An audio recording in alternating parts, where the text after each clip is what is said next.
testage, le rôle du testage, c'est important, je pense, pour découvrir déjà de la jeune génétique.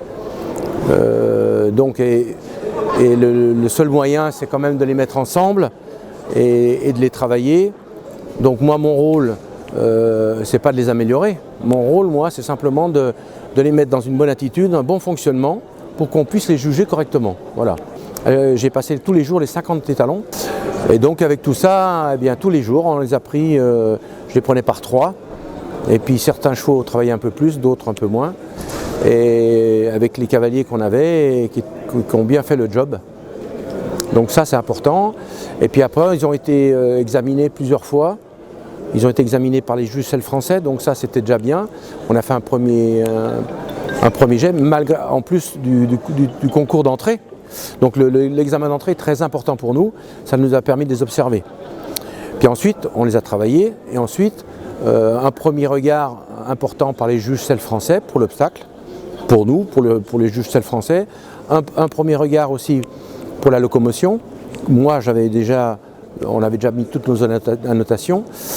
Et puis l'examen d'hier, la locomotion, et aujourd'hui, donc le saut d'obstacle, où là on avait un petit peu plus de juges, donc c'était des cavaliers internationaux. L'intérêt donc du testage, de les avoir ensemble et de les suivre pendant 10 jours, 10-12 jours, l'intérêt c'est de les avoir au quotidien. Donc au début, on regarde un cheval qui est, au début on se dit, il est modeste, il a un équilibre qui est modeste, il ne paye pas de mine, enfin bref, il n'est pas très réactif.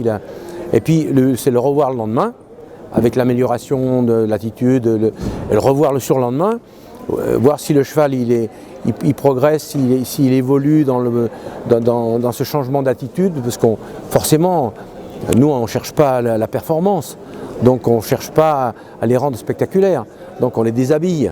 Donc moi je les déshabille.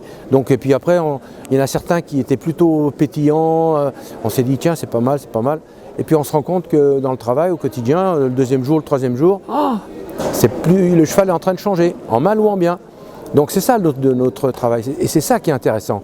C'est que les chevaux ont évolué pendant les 10 jours de travail.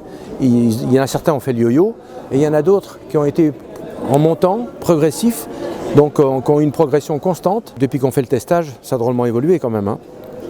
Maintenant, je pense qu'on arrive à une formule qui commence à être intéressante par le suivi et par l'expérience qu'on a acquis justement dans ce fameux testage.